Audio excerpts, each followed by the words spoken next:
Pressure inside है liquid drop. अब liquid drop ऐसे होता है, ठीक, ये लिक्विड ड्रॉप है, यहां लिक्विड है। तो अब प्रेशर, एक्सेस प्रेशर कितना होगा? जो भी कॉन्केव साइड होती है उसमें बाहर से एक्सेस प्रेशर होता है, लेकिन कितना मैथमेटिकली होता है वो विल डिराइव हियर। तो अब यहां पर कौन सी फोर्स लगेगी ऐसे, क्योंकि ये हाफ लिक्विड ड्रॉप लिया हमने, तो जो दूसरा लिक्विड ड्रॉप है वो इसको ऐसे सरफेस टेंशन से फोर्स लग रही है, वो इस तरह लग रही है perpendicular to DL and along the liquid surface. ये क्या है? Perpendicular along the liquid surface. तो this is force due to surface tension. तो कितनी लगी? ये ऐसे लगी, इस डायरेक्शन में ऐसे लगती जाएगी।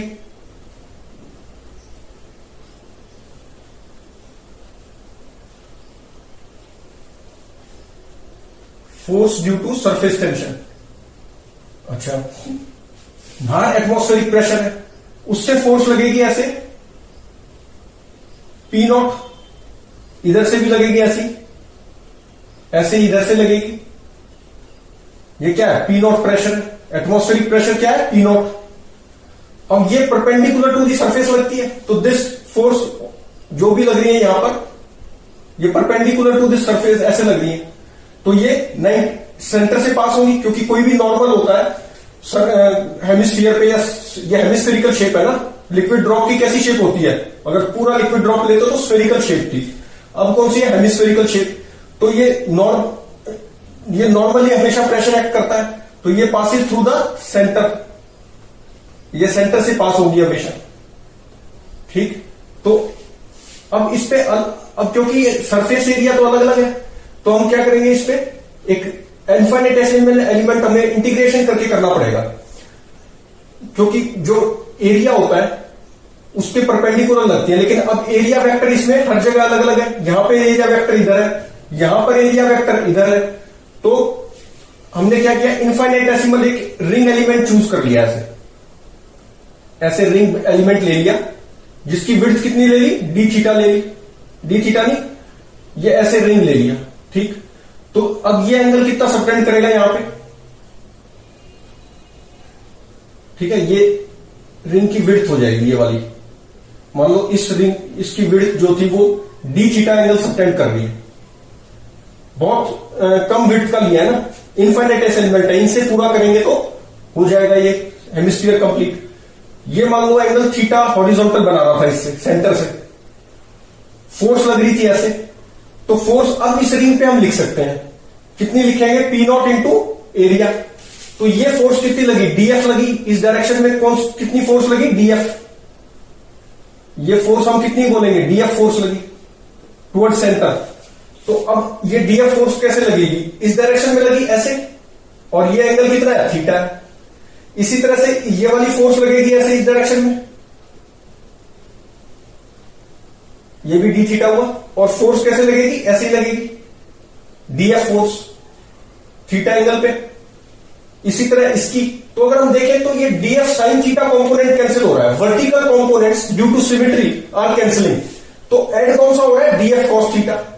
और ये इसकी वजह से जो भी फोर्स होगी वो किधर आएगी? इस डायरेक्शन में आ जाएगी फिर।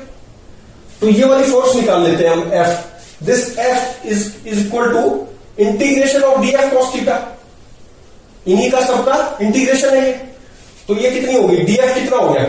DF is pressure P naught into area of this small ring. तो ये एरिया कितना आएगा? इसका रेडियस कितना हो जाएगा? ये पूरा आर है, इसका हेमिस्फेरिक ड्रॉप का रेडियस कितना है? आर है। तो इस रिंग का रेडियस कितना हो जाएगा? ये R sine theta, R sine theta हो गया ना। तो P naught into area of this ring, वो कितना हो गया? ये डीएफ लिख रहा हूं मैं। तो P naught into area of this ring is 2 pi R, इसका रेडियस हुआ आर साइन थीटा, इंटू ये जो विड्थ ऑफ रिंग है ये कितनी हुई? R D theta. तो this is area of this infinitesimal element जो हमने लिया है, रिंग। तो ये हो गया डीएफ इंटू कॉस थीटा, ये वाला कॉस थीटा, और इसकी इंटीग्रेशन। और थीटा कहां से कहां वेरी करेगा? हाफ रिंग के लिए थीटा वेरीज फ्रॉम 0 टू π/2,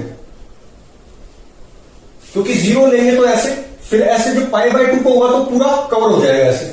तो थीटा वेरीज फ्रॉम 0 से π/2। कांस्टेंट चीजें बाहर निकाल दो इंटीग्रेशन से, तो ये आ गया पी नॉट 2 पाई आर भी कांस्टेंट है। अच्छा 2 को रहने दो क्योंकि 2 साइन थीटा कॉस थीटा क्या हो गया, साइन 2 थीटा हो गया। तो हमने निकाल लिया P naught pi R square, P naught और ये पाई आर स्क्वायर कॉमन आ गया। 2 साइन थीटा कॉस थीटा क्या बन गया, साइन 2 थीटा बन गया। इसकी इंटीग्रेशन 0 से पाई बाय 2 और ये हो गया साइन 2 थीटा और ये डी थीटा। तो ये जब इंटीग्रेशन करेंगे तो क्या आएगा, 1 आ जाएगा। साइन 2 थीटा की इंटीग्रेशन क्या होती है, 1/2 कॉस 2 थीटा। जब लिमिट्स पुट करेंगे तो थीटा की पाई बाय 2 तो कॉस पाई कितना हुआ, -1। ठीक, तो ये कितना हो जाएगा, और ये पहले से माइनस है क्योंकि साइन 2 थीटा की इंटीग्रेशन क्या होती है, -1/2 कॉस 2 थीटा। अब लिमिट्स पुट करेंगे तो ये पाई बाय 2 तो कॉस पाई कितना हो गया, कॉस पाई इज -1 तो ये -12 ही आ जाएगा, ये हो गया +12 और ये 0 पुट करेंगे तो 0 आएगा। तो ये कितना आ जाएगा, ये 1 ही आ जाएगा हमारा। ठीक है, करके देख सकते हैं। -12 कॉस, ये -12 तो ये वाला ही है, कॉस 2 थीटा को लिखा pi by 2 minus cos 2 theta को लिखा 0 तो कितना आ गया, कॉस पाई -12 और कॉस पाई हुआ -1 और -1 cos 0 is cos 2 theta, theta कितना 0 लिखा ना, तो कॉस 0 इज 1 तो -2 माइनस माइनस प्लस, तो ये कितना आ गया, +1 आ गया। तो ये पूरा का पूरा कितना हो गया, +1। तो this is equal, F is equal to P naught into pi R square. तो ये फोर्स लगी ये वाली इस डायरेक्शन में। अच्छा ये जो force due to surface tension other half of liquid इस पे लगा रहा है, ये कितनी होगी, सरफेस टेंशन इंटू लेंथ, ये वाली लेंथ पूरी 2 पाई आर वाली लेंथ, तो दिस इज 2 पाई आर। तो ये फोर्स भी किधर लगी, इस डायरेक्शन में, और ये जो फोर्स थी पी नॉट वाले से, ये एफ भी इस डायरेक्शन में लगी।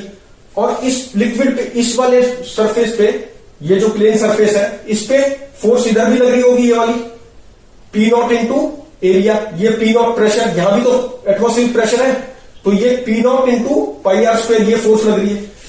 तो फोर्स बैलेंस हो रही है क्योंकि इक्विलिब्रियम में है, तो force are balancing, therefore we can write P naught into pi R square, P naught into ये वाला P naught into pi R square, this is from left to right, is balancing this force from right to left, this force also from right to left. तो ये हो गया, ये F कितना आया था, P naught pi R square और plus sigma into 2 pi are, तो यही आया ना, P naught into pi R square, pressure 1 into pi R square. अब ये जो यहां पर एटमॉस्फेरिक नहीं होगा, सॉरी गलती से लिख दिया, ये P1 है क्योंकि ये लिक्विड ड्रॉप है ना इस साइड, तो हाफ लिक्विड ड्रॉप पे बनाया हमने, तो हाफ लिक्विड ड्रॉप इधर है, तो एटमॉस्फेयर नहीं था इधर, तो हाफ लिक्विड ड्रॉप जो इधर वाला है उसकी वजह से मान लो P1 प्रेशर लग रहा था, क्योंकि ये इक्विलिब्रियम में है ना, हमें तो फोर्सेस बैलेंस करनी है, तो वो एटमॉस्फेरिक नहीं था, P1 था। तो this P1 into pi R square is equal to P naught into pi R square plus sigma 2 pi R. अब पाई आर स्क्वायर से dividing both sides we get P1 is equal to P naught plus sigma 2 pi R upon pi R square, pi से pi cancel हो गया, are से are cancel हो गया, तो ये P1 कितना आ गया, P1 is equal to P naught plus sigma 2 sigma by R, 2 sigma by R. तो this is actually excess pressure inside liquid, क्योंकि यहां से जो हाफ लिक्विड इस पे प्रेशर लगा रहा है वो P1 है, तो वो P1 कितना हुआ, एटमॉस्फेरिक प्रेशर से, यहां एटमॉस्फेरिक है तो कॉन्केव साइड पे ज्यादा प्रेशर होता है, हम जानते थे पहले से, तभी ये शेप होती है। तो कॉन्केव साइड पे कितना ज्यादा प्रेशर है एटमॉस्फेरिक से, 2 sigma by R in case of liquid drop. अच्छा अब इस केस में ये हमने कोई कहे कि भाई ये पूरे लिक्विड ड्रॉप पे क्यों नहीं फोर्सेज एनालाइज की, तो पूरे लिक्विड ड्रॉप पे तो फोर्स लगी नहीं रही, रिजल्टेंट फोर्स तो 0 है उस पर, क्योंकि पी नॉट इधर से लगी इधर से भी लगी, तो उस पर एनालाइज नहीं कर सकते, P1 कैसे निकाले। और कोई कहे कि भाई इसका भी आधा ड्रॉप ले लेते, ऐसे ले लेते, तब निकाल सकते थे, ऐसे करके, ठीक है, ऐसे करके निकाल लेते। तो ये जो है ये वाला ले लेते, मतलब ऐसे, मतलब इसका भी हाफ ले लेते हैं, तो अननेसेसरी क्या होता, काफी सारे कंपोनेंट्स होते, कैलकुलेशन टफ होती। तो बेस्ट क्या है, हाफ लिक्विड ड्रॉप लेके हमने उस पे इक्विलिब्रियम है, इक्विलिब्रियम में वो है तो फोर्सेस बैलेंस करके और P1 निकाल लिए। तो फुल पे तो निकाल ही नहीं सकते क्योंकि एक्सटर्नल फोर्स कुछ लगी ही नहीं, फिर उस पे तो कैसे निकालते हैं, बैलेंस है वो। तो यहां पर फोर्सेस लगनी है और कैलकुलेशन भी कम रही।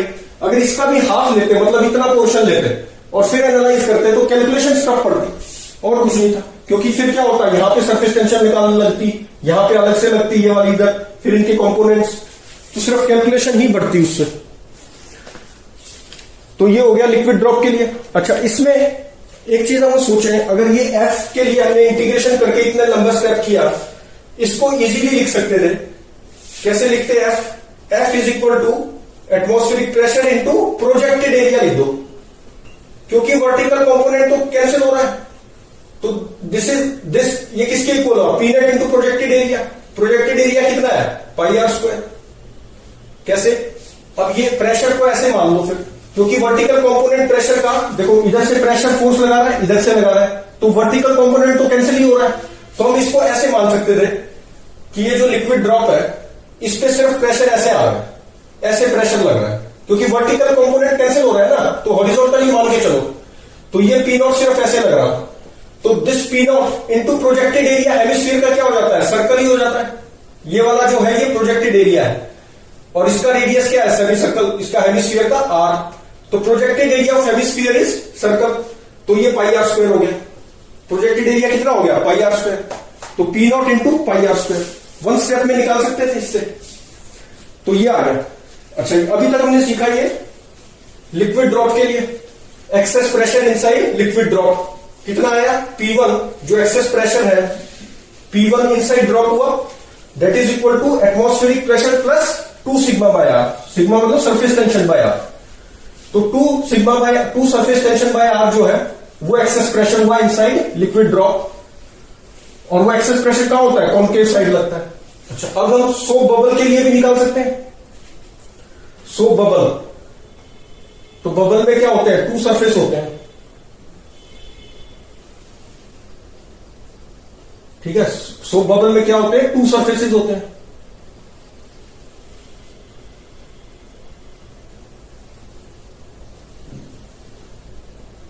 ऐसे ले लो, तो ये 2 सरफेसेस हो गए। तो यहां पे क्या है, लिक्विड है, ये क्या है, लिक्विड है ना, इस पे, इस रीजन में लिक्विड है, ठीक। तो अब इस पे भी जो ये पी नॉट लगा रहा था प्रेशर, यहां से भी पी नॉट, यहां से भी पी नॉट, हर जगह से पी नॉट, तो क्या हो रहा था कि इसकी वजह से हम पहले ही निकाल चुके इंटीग्रेट करके। और दूसरा इजी मेथड क्या है, पी नॉट प्रेशर ऐसे लेके, क्योंकि वर्टिकल कंपोनेंट कैंसिल होते हैं, प्रेशर इंटू प्रोजेक्टेड एरिया, फिर से क्या आ जाएगा, P naught into pi R square, ये तो इधर ही आएगा। अच्छा, और ये अब इसमें सरफेस टेंशन वाली फोर्स डिफरेंस क्या आया, कि ये जो सरफेस टेंशन है ये अब 2 सरफेसेस पे आ गई, ये वाली फोर्स पहले किस पे थी, एक ही सरफेस पे थी, अब ये इनर सरफेस भी है इसका और ये वाला आउटर सरफेस भी है। तो ये कितना आ जाएगी, ये वाली, अब इसमें force due to surface tension ये कितनी हो जाएगी, 2 into 2 sigma by R, 2t by R. ये कितनी होती थी, सॉरी, एक सरफेस से कितनी होगी, एक सरफेस से लिख लो ना पहले, तो कितनी होती है ये surface tension, sigma into 2 pi R, ये होती है सिग्मा इंटू लेंथ होती है ना, तो ये वाली लेंथ ऐसे है, तो सिग्मा इंटू 2 पाई आर एक सरफेस से हुई, और दूसरे से भी कितनी हो जाएगी, ट्वाइस कर देंगे। तो this is the force due to surface tension, और ये किस डायरेक्शन में हुई, इसी में हुई। अब इस डायरेक्शन में other half of the soap bubble जो है वो इस पर लगा रहा होगा, ये मान लो प्रेशर P1 है, ऐसे लग रही होगी, तभी तो ये बैलेंस होगी, फोर्सेस इक्विलिब्रियम में है ना ये। तो अब balancing forces we get P1 into pi R square is equal to force due to surface tension इधर की तरफ, ये वाली फोर्स किधर लगी, लेफ्ट टू राइट, और ये दोनों फोर्सेस राइट टू लेफ्ट। तो ये कितने हो गया, P naught into pi R square और plus 2 times sigma 2 pi R, actually इसमें फर्क क्या हुआ पिछले लिक्विड ड्रॉप और सोप बबल में, बस ये ट्वाइस हो गया, बाकी सब क्या है P1 इंटू दिस और ये P0 into pi R square, ये सेम ही रहे। अब यहां से P1 निकाल लेंगे। P1 कितना आएगा, pi R dividing both side by pi R square we get, ये कैंसिल हो गया, पाई कैंसिल हो गया, आर कैंसिल हो गया, अपॉन में आर आ जाएगा। तो ये कितना हो गया, P1 is equal to P0 plus 4 sigma by R, 4 surface tension by R. तो excess pressure inside soap bubble कितना होगा, वो भी कॉन्केव साइड ही है, दिस इज एक्सेस प्रेशर। तो ये कितना है, excess pressure is 4 sigma by R inside soap bubble. अच्छा, इसी को थोड़ा सा और टफ करना हो तो क्या करेंगे, this is equal to P1 into pi R square.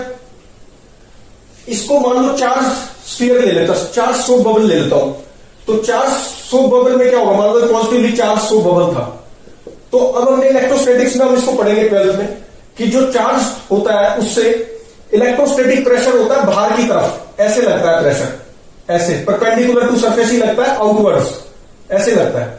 तो इसमें भी क्या होगा, वर्टिकल कंपोनेंट्स जो ये प्रेशर फोर्स लगाएगा इनकी वर्टिकल कंपोनेंट्स कैंसिल हो जाएंगे और हॉरिजॉन्टल बचेगा, लेकिन ये रिजल्टेंट इस डायरेक्शन में आएगा।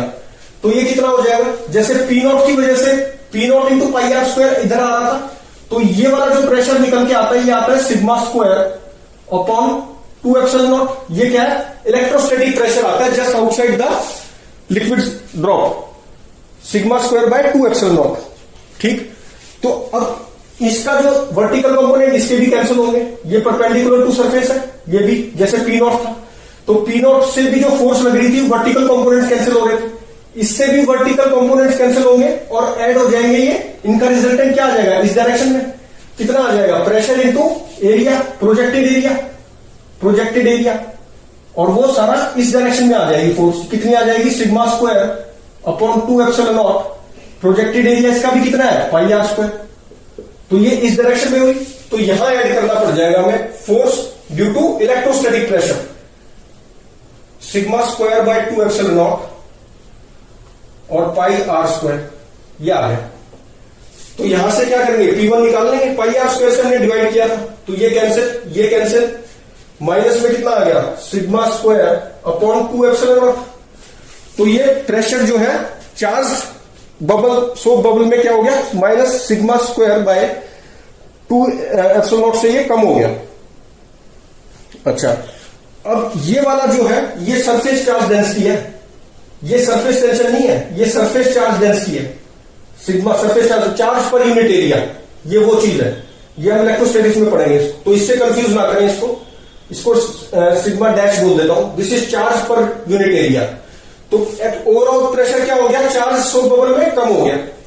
अच्छा, यही चीज चार्ज लिक्विड ड्रॉप होता तो यहां पे सिर्फ 2 सिग्मा बाय आर आता और बाकी चीजें सेम रहती, बिल्कुल सेम रहती, बस ये 2 सिग्मा बाय आर हो जाता, यहां पे ट्वाइस हट जाता लिक्विड ड्रॉप में। तो उसमें भी क्या होता, प्रेशर इनसाइड लिक्विड ड्रॉप जो है इससे इतना कम हो जाता जो नॉर्मली हो रहा था, ये जो एक्सेस प्रेशर था ये इतना कम हो गया व्हेन इट इज चार्ज, चाहे वो लिक्विड ड्रॉप हो या सोप बबल हो। तो इस तरह से हम इनको सॉल्व करते हैं। इससे रिलेटेड कुछ क्वेश्चंस करेंगे एक्सेस प्रेशर से रिलेटेड, इस ये फॉर्मूला याद रखेंगे, सोप बबल में इतना एक्सेस प्रेशर होता है क्योंकि हमेशा चार्ज तो होगा नहीं, तो ये नॉर्मल केसेस में क्या होगा कि इतना एक्सेस प्रेशर होगा inside soap bubble and 2 sigma by R is excess pressure inside liquid drop. तो इससे रिलेटेड कुछ क्वेश्चंस करेंगे नेक्स्ट वीडियो।